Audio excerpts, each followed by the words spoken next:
Welcome to another edition of the Hawk Off the Press podcast. I'm your host, Gazette Hawkeyes reporter John Steffi. I am joined today by Iowa baseball head coach Rick Heller. Rick, thanks for joining me, especially on a game day today. Thanks, John. I appreciate it. So, final homestand this weekend against Indiana. What are you looking to accomplish in these last few days ahead of the Big Ten tournament? Well, it's an exciting weekend, and one of those weekends. Why you do it, why you play. You know, we here at home, and at least the first 2 days, the weather looks to be pretty good. Not so good maybe on Saturday, but at least we'll have a couple nice days to play at home, with really a lot to play for. So with 3 games left in the regular season and the Big Ten season, you know, there's still a mathematical chance for us to win a championship if we can get hot and play our best these 3 games against Indiana. On the other side, if not, you know, we're already in the Big Ten tournament, which is a great thing and something that we're obviously going to be preparing for as we go through this series. It's going to be a big challenge as we face one of the most talented teams in the Big Ten in Indiana. They scuffled some in the early half of the season, you know, primarily just throwing strikes and getting themselves in trouble and giving up free bases. But if anyone listening is going to watch this series this weekend, they're going to see that they're going to run some of the best arms, if not the best arms we've seen in Big Ten play all 3 games. You'll see some big time hitters. They have a couple guys with 16 and 17 home runs. They have athletic, fast guys at the top and the bottom of the order, and they pose a real challenge for us. And they're playing for something. I mean, they need to play well, and they're in that pack in the middle that is fighting to get into the Big Ten tournament. And so we're going to get their best effort. That is for sure. And how important are these games in terms of the difference between being, say, a 3 or a 4 seed in the Big Ten tournament? You know, it's really something that we haven't thought a whole lot about. I mean, we're just trying to take care of one game at a time and give ourselves a chance if the chips fall our way with Maryland and Rutgers. You know, both of those teams have tough opponents in the final week.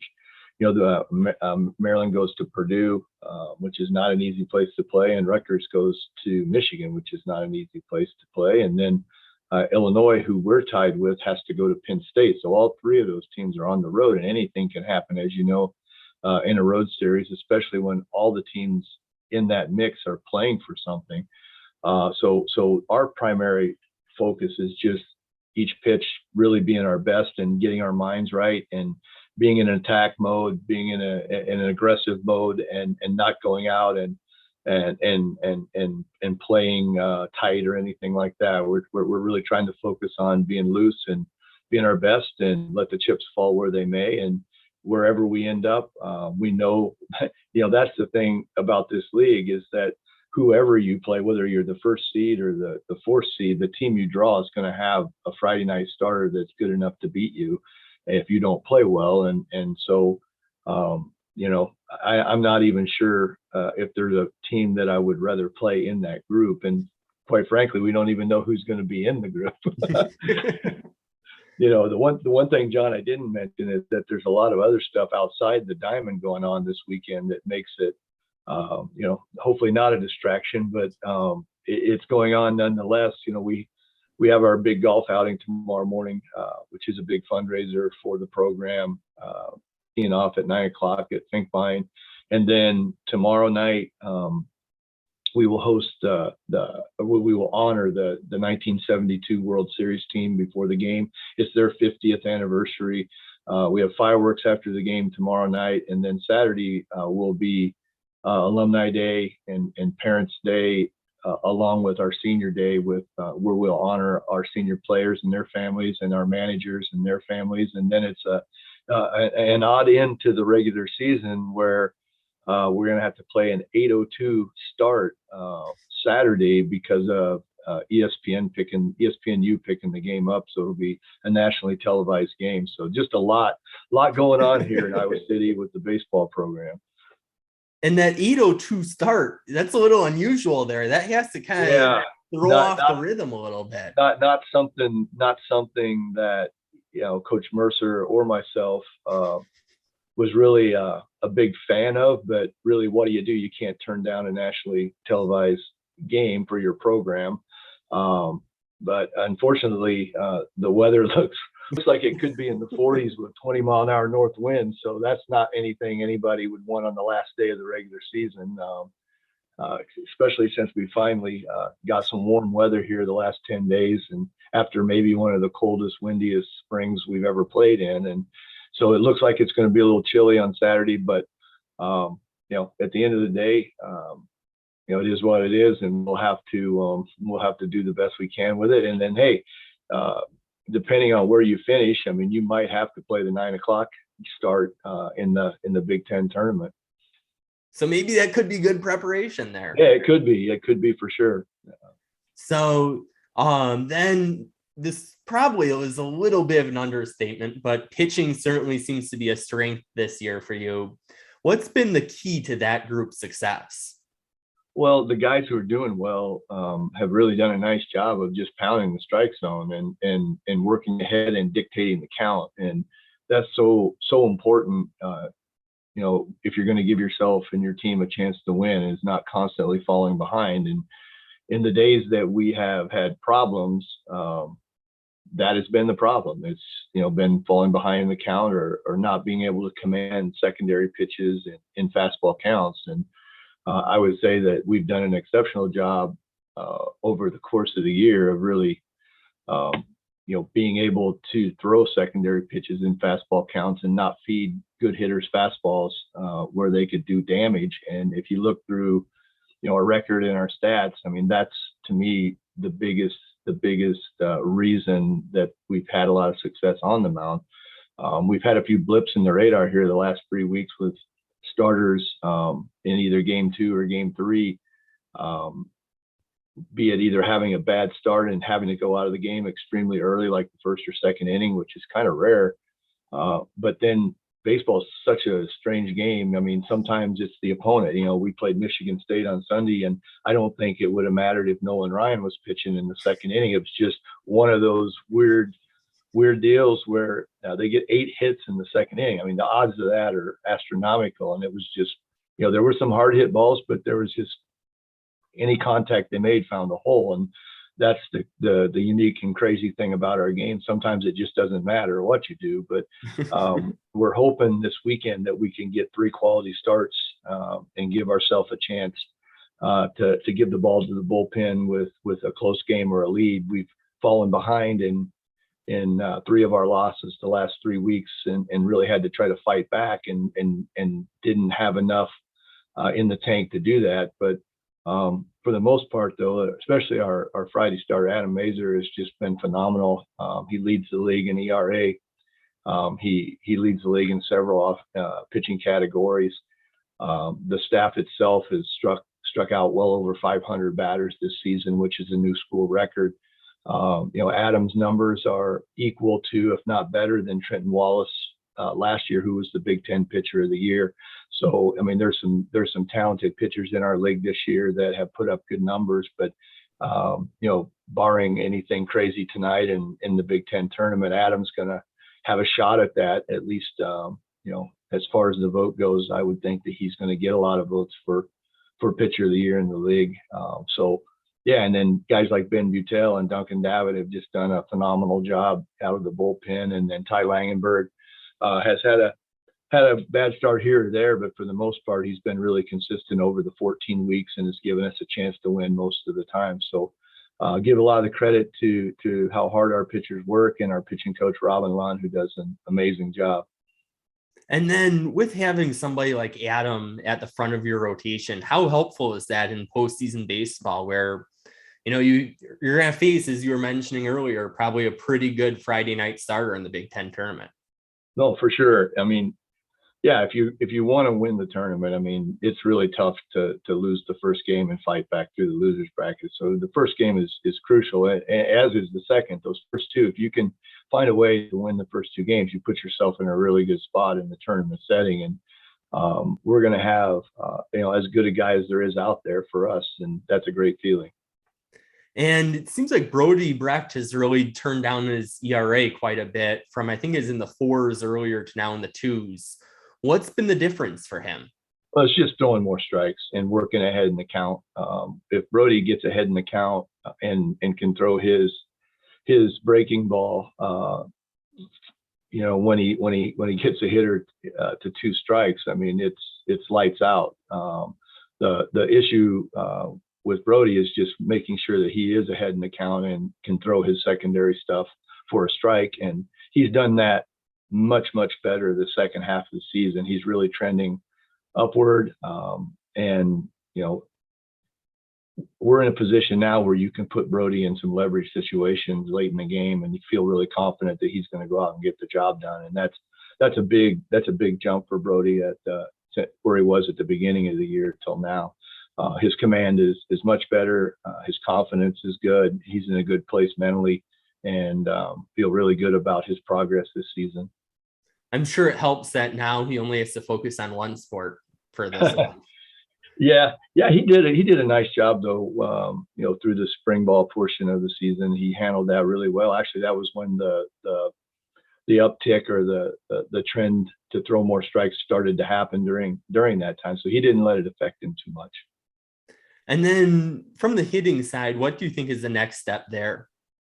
Well, I mean, the hitting side on this team, we're pretty much been carried by Keaton Anthony and Peyton Williams the majority of the season.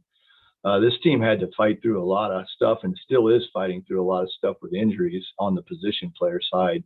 At times we've had 4 and 5 starters out this year, and how the guys that came in and filled those roles stepped up for us, the guys like Cade Moss and Ben Wilmus, those guys have done a tremendous job. Sam Peterson, those guys have come in and not only just filled the hole while those guys were hurt, but they produced while those guys were hurt and gave us a chance to have the season that we're having. If you look at a lot of the teams that have really struggled that are traditionally at the top of the league, they had injury situations like we did, maybe less than what we did, and you see the results of what can happen.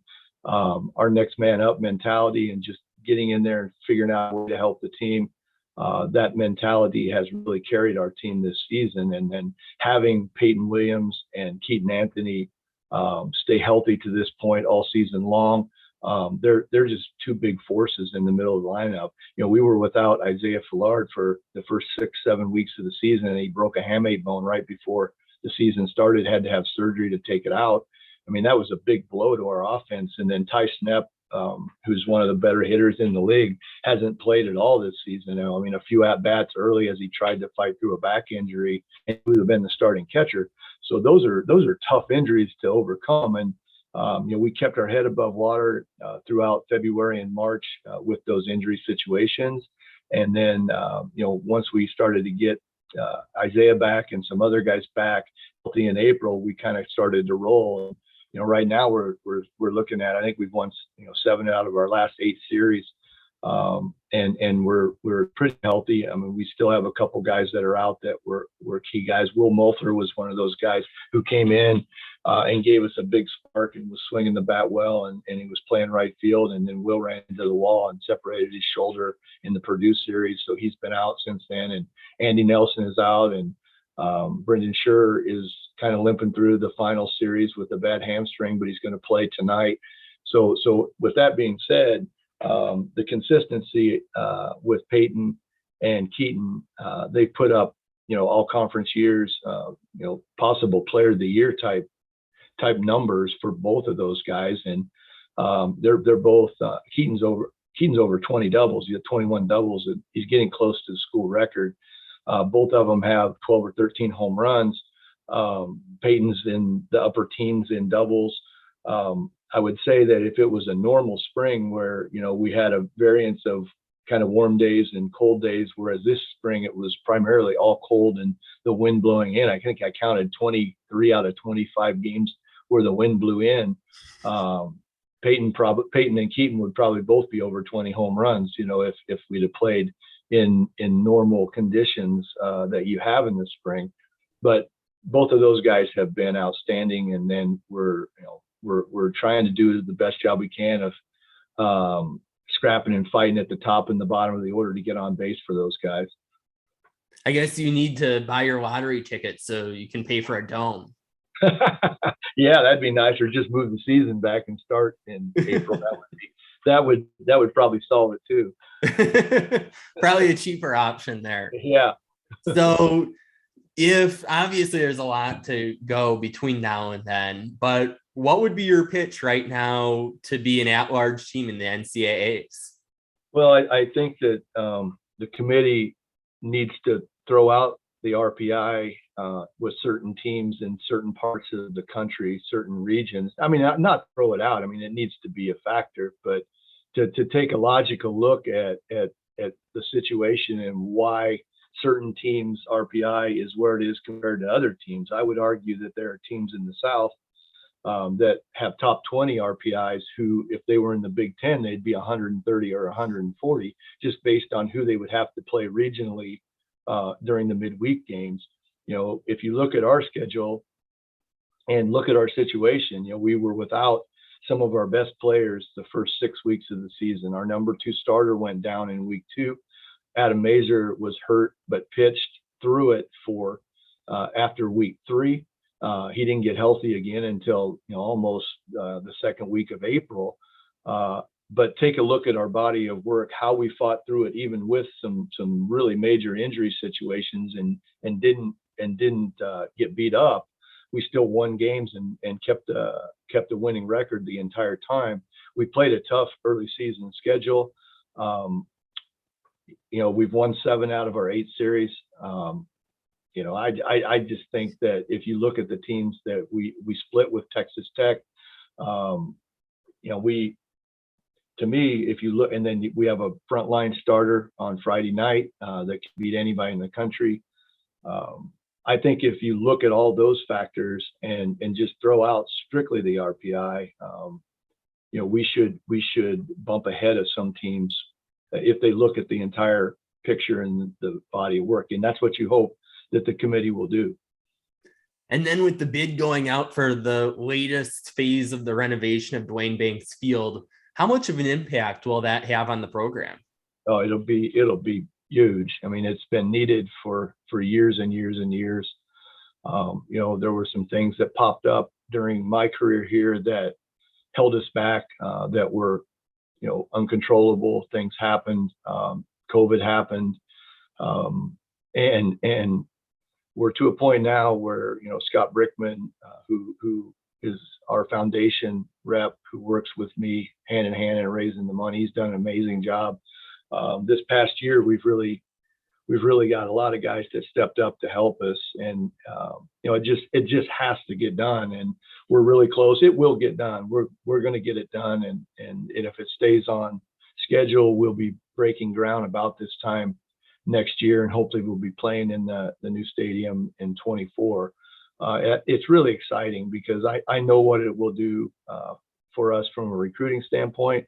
But the other thing that it will do is it will really, really help our fan experience. The current ballpark, the playing field. We've done it in 3 stages, John. We finished phase 1 and phase 2, which was the turf and the scoreboard and all of the amenities and cleanup around it. But the stadium itself is old. It was hauled over from Kinnick in 1972. And was being used for probably 15 years prior to that. So this, and people, when they go to the bathroom, they end up standing in line for 2 innings. And if we have a big crowd, which we do all the time now on nice days, it's tough to get to the concession stand and not miss a lot of the action. Our press box is really small, and it can't fit all of the needs that we have with the press box and the technology side of it that we need to be able to house inside the press box. So with that being said, it's been time for a long time. I feel like we're going to get it done, and it's a super exciting time for Iowa baseball. And in my career, as we head into the fourth quarter, it's something that I want to leave for the next coach at Iowa, so that he has a stadium that they can be proud of for 20 or 30 years and be able to help the program continue to grow long after I'm gone. I certainly don't mind the sound of a new press box. Yeah, music to a reporter's ears. No, and for sure, and it needs to be done, and it needs to be done the right way, and that is the biggest, one of the biggest parts of this stadium. I mean, like I said, the fan experience is essential for us, selling more season tickets and getting more people at the ballpark. And a new stadium will definitely do that. And the great thing about this design for the stadium, it's basically the same footprint that we have now. The vision is, really, really nice press box, big, to house everybody that you would ever need to be in there, and then be able to host regionals with no problem, and then be able to have chairbacks for everybody in the grandstands with modern amenities and modern bathrooms, modern concessions where guys can get in and out and be able to watch the game. But the other point is, if we ever do move the season back some, we will have a need for a bigger stadium. So this stadium has a design where it can be expanded relatively easy if that ever does happen.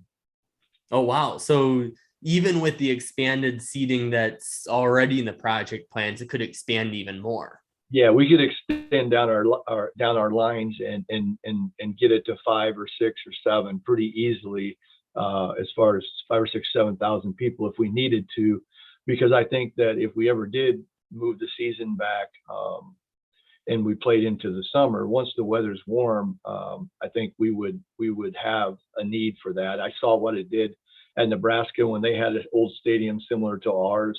They got great crowds and they got support, but once they moved in to Haymarket Park, they've sold 5,000 season tickets every year since then, having a nice stadium for people to go to.